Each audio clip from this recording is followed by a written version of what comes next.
Okay? Kailangan, bago ka mag-practice ang susunod mo na trick, ma-master mo na. Okay? Kasi, pag alam mo na yung different kinds of tricks sa ulo, kaya mo na siyang pagsunod-sunod. That will be the time na makakagawa ka ng routine.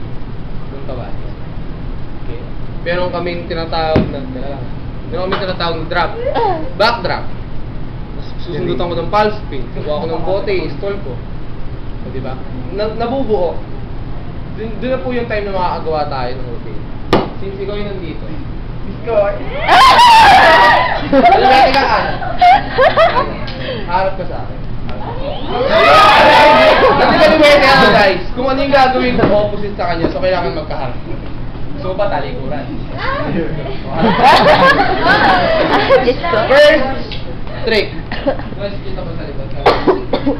Flip. Baka may bote ng ganyan. Flip mo. Ay! Very good. Talakpakan ka. Pero hindi ko lang napansin, normal ba talaga? Kailangan pa nung kumilya ka sa ato.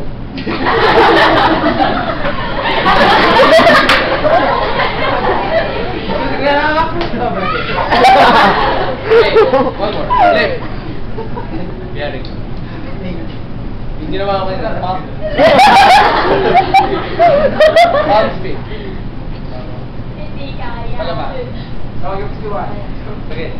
Guys, please welcome Mr. Mark Anthony Bautista. Okay? Siya pala yung sinasabi kong kasama kong bartender na magko-compete doon. Sa ano na yun. Para yung explain. Doon ka, show tayo. Actually, siya dapat yung kasama ko. Since nandito na siya, yan. Dalawa na kami mag-show mamaya. Ano ba kami show bag?